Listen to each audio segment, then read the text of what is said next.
বড় ভাই, আমাদের পরিস্থিতি এতটাই খারাপ, কোনো জায়গাতে আমরা এক দণ্ডকে দাঁড়িয়ে থাকতে পারছি না। মানুষ আমাদেরকে দেখলি খাটি পচা ডিমের খোঁজ করছে। কেন পচা ডিম কি করবে? হয়তো বড় ভাই কপালে মারবে টাকা কাম করে ছুড়ে। এসব আমারই ভুলের জন্য আগে তুই কি পচা ডিমের মার খেতে হচ্ছে রে? ভুল তো আপনি যাটা করেন না বড় ভাই, এমন এমন ভুল করেন না, সেই ভুলের কোনো ওষুধ থাকে না। আজ বড় মানুষ পচা ডিম ছুড়ে মারছে, কাল আবার পায়খানা থেকে চিকে করে গু ভরে নিয়ে মারবে। আপনি এমন কাজ করলেন, মানুষের হাতে পচা ডিমের মার খেতে হচ্ছে, চিকে পচা গুয়ের মার খেতে হচ্ছে। বকিস কেন বে তুই? তো উল্লু মালো, সত্যি কথা বললি বন্ধু বাজার নাকি? আমরা বড় আপনার সাথে নেই, আর রাজনীতি করবো না আমরা। কি রে কি কিরে লয় বড় ভাই, ঠিকই দু এক চর মেরে দেয় সে ঠিক আছে, গ্যাস গন্ধ কিছুই থাকে না। কিন্তু বড় এই পচা ডিমের আষ্টি গন্ধ দিতে এক সপ্তাহ টাইম লাগিয়ে। বউ শুধু বড় কাছে শুইতে লিখি না, বউ বলছে নিচেতে যাও, গ্যাস করছি, তোমার গা পাটা পাটা। সব বালের পাটি করতে এলাম নাকি বড়? নিজের বউ কাছে শুইতে নেবে না? হবে শুইরের বাচ্চা খান কি ছেলে, এতদিন মুচু মুচু টাকালি গাড়ে গুঁজি গাঁজি ভরলি, দেখুন এই হুঁশ বুদ্ধিটা কোথা ছিল তোর? দেখুন জানো না হে তুমি এই আনপাবলিকের টাকাগুলাই তোমাদের গাড়ে গুঁজি গাঁজি ভরছি। তা সেই মানুষরা যদি একটু পচা ডিম ছুরি মারে, কি চিকে করে একটু গু ছুরি মারে, তো অসুবিধাটাই বা কি আসবে? টাকা দিতে সবই হয়, 3-4 কেজি শ্যাম্পু কিনলিবি, 2-3 প্যাকেট সাবান কিনলিবি, তুই বলতে বলবি ইন্টার মাকা দিয়ে গ্যাস কাটিয়ে নিবি। কি বলবো বড় ভাই, পচা ডিমের মাছ তো আপনি খাননি না, ওই জন্যই বলছেন। আমাকে পচা ডিম ছুরি মারার মানুষের কোনো জন্মই হয়নি, মারা তো দূরের কথা। অত চল জের কথা বললো না তোমরা, আগে বিকালে তাহলে বাস স্ট্যান্ডে গিয়ে আমার সাথে। পচা ডিম ছুরিতে কোনো আর মারবে না, পা দুটোকে ধরবি দিয়ে তোমার জাঙ্গিয়াটা খুলি ডিম ভেঙে পুটকিতে ঢেলে দেবে, তখন বুঝতে পারবা পচা ডিমের কত গন্ধ। বাবারে ভক করে নাকে ঢুকি গেল রে। ওইসব কথা বাদ দে, আজ কি পচা ডিমের মার খেয়েছিস, কাল কি চিকেন বিরিয়ানি খাবি? দেখুন যেটা বলছি সেটা একবার হারাম করে কর দেখে নিয়ে। আর বড় কিছু কইতে বলেন না বড় ভাই, এমনিতেই বড় বুকের ভিতরে ধুকধাক ধুকধাক ধুকধাক ধুকধাক করছে। কখন যে বড় রাতের অন্ধকারে তুলি নিয়ে যাবে, কোন কেসে যে ফাঁসাবে সেটাই ভেবে পেছি না। ভয় নাই বে, আমি আসি তবে। বেশ ভালো কথা, বেশ কি বলছেন বলেন। কেলুকে একবার এখানে ডেকে আয়। কেলিও তো বড় রিজাল্ট বেরোনোর আগেই গ্রাম ছাড়া হয়ে গেছে। না বে, আমি খবর পেয়েছি বাড়ি এসে, একবার যা ভরম করে ওকে ডেকে আয়, কিছু কাজ আছে। কেন আমাদের দুজনের দ্বারাই সেই কাজটা হবে না? কি করে হবে রে বুকাচো, এখন থেকে তোরা পচা ডিমকে ভয় করছিস, আর এই কাজটা খুব জটিলতার কাজ, তোদের দ্বারাই হবে না, তোকে ডেকে আয়। এ চলে চো বড় চো, সে কথাতে বলে না লুহাই লুহাই ঝগড়া করে আর টিন ভাঙা শালা তিনটে বড় আমাদের হয়ে গেছে সেই তাই। হ্যাঁ বড় ঠিকই বলিছিস তো। এ যাবে শালারা খুব মইতারা করে। আমরা বড় কোনো পয়তারা করি না, পয়তারা কইলে আপনিই করেন। সাদা কুকুর, আই এম ফুল মেন্টাল, একটা কথা সাচ্চা। বাকিটা জানি, ভগবান যে আপনাকে কি দিয়ে তৈরি করেছে। বে তোরা কি আমার বিরোধিতা করতে চাচ্ছিস নাকি? এ চোবে শালারা একটু ধৈর্য রাখবে, 2-4টি পচা ডিম মাইলি মারুকবে, তারপরে দেখে নিবি আমার খেলটা। কখন দেখবো, 2029 না 2035? সুরে বাচ্চা 29 দেখতে পাবি রে। 29 দেখবেন যত ফার্মের পচা মুরগির ডিম সব জড়ো করে রেখে দেবে রাস্তাতে সাজি। দাই দাই দাই দাই।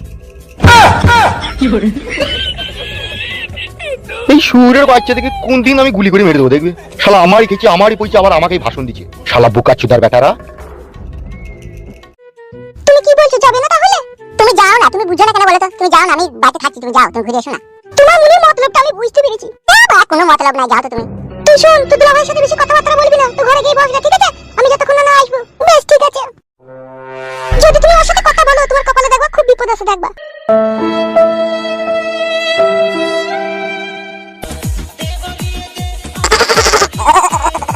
এসো শালি, এসো কাছে এসো। না গো ভাই না, দিদি বারণ করে গেল। এসো গো ভাই, এসো গো, হালকা করে একটু বুলি দেবো, এসো। ওকে নাই ছাই, তুমি আমার কত আদরের একটাই শালি, তোমার তুলিতে একটু হাত বুলিয়ে দিয়েছো গো। কেন আমার দিদির তুলিতে হাত বুলিয়ে হচ্ছে না? বা তোমার দিদির ওইগুলো তো ইটের মতো শক্ত হয়ে গেছে, তুমি আই বড় মেয়ে, তোমারটা কোন নরম হয়ে আছে, এসো এসো হাত বুলিয়ে দিয়েছো। না বললাম তো। হ্যাঁ ওইরকম করতে না, এসো সন্ধ্যাবেলায় এগ রোল খাবো, এসো। না বললাম তো। এসো গো ভাই, এসো চিকেন পকোড়া খাবো, এসো।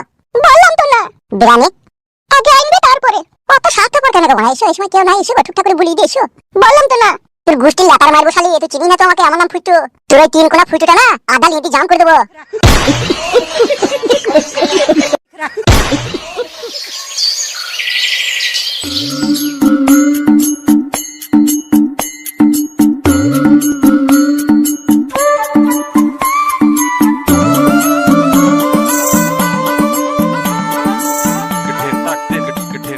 কালু ভাই আপনাকে ডেকে পাঠিয়েছে এমএলএ সাহেব, চলুন আমাদের সাথে। কিসের লেগে, কেন ডেকে পাঠিয়েছে? এটা তো বড় ভাই ছাড়া আর কেউ ভালো বলতে পারবে না, কিসের লেগে বা কেন ডেকে পাঠিয়েছে। ওগো সাদা কুকুর। জি বৌদি বলেন, কিছু বলছেন? দেখো সাদা কুকুর, আমার স্বামী 14 দিন জেল খেটে বাড়ি এলো, তোমরা ওকে আর পার্টি পলিটিক্সে দেখো না। আমরা তো নিজে থেকে ডাকতে আসিনি, এটা বড় ভাইয়ের হুকুম। এই সাদা কুকুর, বড় ভাইকে বলগা রাজনীতি থেকে কিছুদিন এখন সরি থাকতে। তোরা তো সবই জানিস এখন পচা ডিমের চাহিদা বেশি।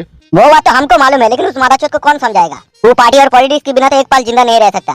গুদমালানি ছোড়া না, ওই জন্য তোদেরকে দেখতে পারি না। তোরা তো ভালোভাবে জানিস বে, জীবনে কোনোদিনও দিল্লি কেরালা মুম্বাই যাইনি কো, তাহলে হিন্দি বানা করে জানবো আর হিন্দি আমার সামনেই বলিস। বেশ ঠিক আছে, তাহলে বাংলায় বলছে। এমএলএ বিকাশ দত্ত সাহেব পার্টি পলিটিক্স ছাড়া এক মুহূর্ত সে বাঁচে না, আর বাঁচতেও পারবে না। সে বাঁচালে বাড়া সে দেখে লেগো, আমি আর ও বালের রাজনীতিতে আমি আর নাই। এটা কাছে গিয়ে বললে ভালো হতো না ভাই? আমরা যে বলবো যে ডাকতে গেছিলাম আসেনি, আবার আমাদের এখানে ঘুরি চটপাট করবে, ওই জন্য বলছি তুমি আবার সরু করে চলো, ফুস করে বলি চলে আসবা। ওগো তো তোমরাই বলি দাও কেন? শুনবে না গো বৌদি, শুনবে না। এমএলএ বিকাশ দত্ত সাহেব একটু টেরি মাতালি লোক, আপনার স্বামী সেটা ভালোভাবে জানে। ঠিক বলছি তো কালু ভাই? আপনি তো জানেন না বলেন? আমাকে চুয়াডাঙ্গা থানার ওসি আমাকে কানে কামড়ি বলে দিয়েছে যে এতদিন তুমি রাজনীতিতে ছিলে, তোমাদের সাথে একটু উঠা বসা করেছি বলি সেই খাতিরে ছেড়ে দিলাম। এই ভুল আর দ্বিতীয়বার করবে না, কিন্তু করলে কিন্তু ধরলে আর কিন্তু ছাড়াছাড়ি দুর্ভরসই দাঁড়াবে। এবার তোরাই বল ফেদা, কি করে আমি এবার ভুল করি? তাহলে আপনি যাবেন না বলতে চাইছেন, তাই তো? হবে আমাকে কি খেপা কুকুরে কামড়িয়েছে নাকি জেনে শুনে আবার আমি 50 আমাকে পাকাই দিব? ওগো তোমরা বুঝো না কেন গো? একটা মেয়ে তার স্বামী যখন জেলে থাকে তার তখন কি অবস্থা হয় সেই মেয়েটাই জানে। 14 দিন জেলে ছিল আমার স্বামী, 14 দিন আমার খাওয়া নাই দাওয়া নাই, কাছে আমার স্বামী নাই, আমার অবস্থাটা কি হয় বলো তো? কাকে বলছো মারা এইসব কথা? এরা বুঝবে, এরা তো বিয়েই করেনি। এরা যখন ক্ষমতায় ছিল তখন পরের বউকে কাটি করেছে। কি পরের বউকে কাটি করেছে? যা যা যা এমএলএ সাহেবকে বলগা আমি এইসব ঝামেলায় নাই, আমি আর রাজনীতি করবো না। যা যা করেছিস মারা, ওসব সেই সবাই জানে সেসব কথা, এসব নতুন করে আর বলার কিছু নাই। তাহলে সত্যিই যাবেন না? না বে, যে কটা দিন বিচ্ছাছি মাটি ফাটি কেটে খাবো বে, আর ঘরে বউ আছে তাকে জড়িয়ে ধরি শুবোবে। এই রাজনীতি করতে গিয়ে পুলিশে ধরলি যাবে দিয়ে জেলের ভিতরে ডেঙ্গু মশার কামড় খাবো দিয়ে ম্যালেরিয়া হয়ে মরবো নাকি? এসব বালের পার্টি পলিটিক্স করলাম আর না করলাম। তাহলে চলে গেছে? যা, কখন বলেছি চলি যা। আরে ভাই, তাহলে আমাদের হয়েছে যত শালা জানে জ্বলন, এই লুয়াই ঝগড়া করে 3 ভাগা শালা কিনতে মরে। তাহলে যাবেন না? কি রে তোরা আমার কথা বুঝিস না কেন বলতো? তাই না বটে তো। ওগো যাবে না বলছি তো, তোমরা যেই বুঝি দাও যাও। ঠিক আছে, যেই এমএলএ সাহেবকে বলে দেবো যে বাড়িতে যেই ডাকলাম অনেকক্ষণ থেকে বুঝি বললাম কালু আর কালুর বউ বলছি যাবো না। তোর গান মারিতে বইয়ের নাম মাঝে হয়েছিস কেন বে? আমার লিগে বলবি ডাইরেক্ট যে আমি আসিনি, বইয়ের নাম ভরি না বড়া। আমি কোন সময় খুশ করি কোন দিন মরে যাবার এমএলএ সাহেব যে লোক আমার বউকে ছাড়বে না ও শালো। ওই যদি বলছি ভাই বইয়ের নামটা যেন এর ফাঁকে ভরি না, ঠিক আছে? বেশ ঠিক আছে, তাহলে চললাম। হ্যাঁ যা। চলে বন্ধু চ। হ্যাঁ কাদাই। ওগো তুমি ভালো করেছো তুমি যাওনি। এসব বহুত বালের পার্টি করেছি আর আমিও পার্টি পলিটিক্সে নাই। পালিয়েছো ঘরে পালিয়েছো। হ্যাঁ চলো।